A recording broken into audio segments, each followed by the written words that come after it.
Баткенде өткөн машыгууда аба чабуулунан коргоочу, көтөрүп жүрүүчү жаңы курал текшерилип сыноодон өттү.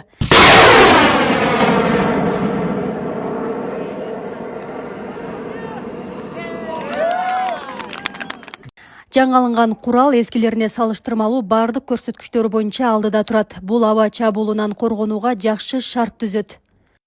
Биринчиден, зонасы атуусу, экинчиден,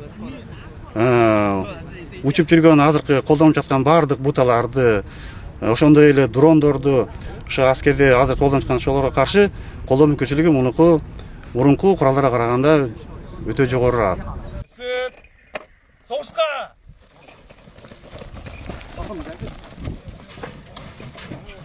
Машыгуунун жүрүшүндө зенеттик ракеталык артиллериялык батареясынын өздүк курамында теориялык билимдерин практикада текшерип, бутага карай ок чыгарышты.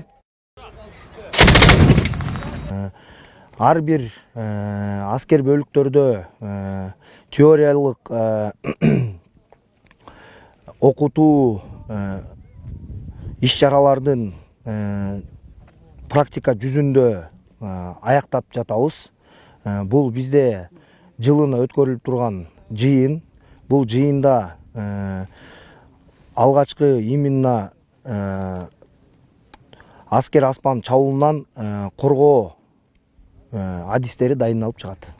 Аскерлердин айтымында акыркы кезде согуш болгон аймактарда түрдүү көлөмдөгү учкучсуз аппараттар кеңири колдонулуп, согуш талаасында маанилүү орунга ээ болууда.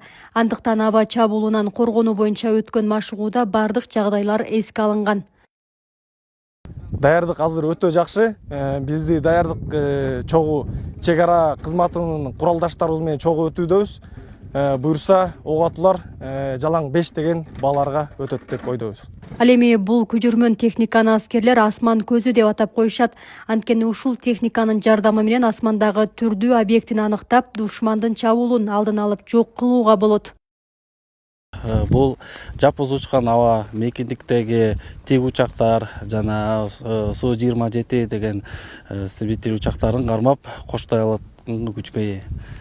Ошондуктан бул улуг аткыч зенитчиктерди ушул биздин техникаларыбыз менен кармап жана ушул техника менен башкаруу жасап, кайсыл азимутта келип атканын команда берип, жана буну жок кылууга буйрук бергенге кыла алабыз.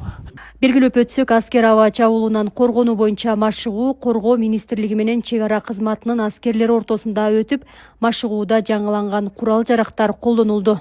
Миңгүл Көчөрова, Бексултан Кайратбек уулу, жаңылыктар.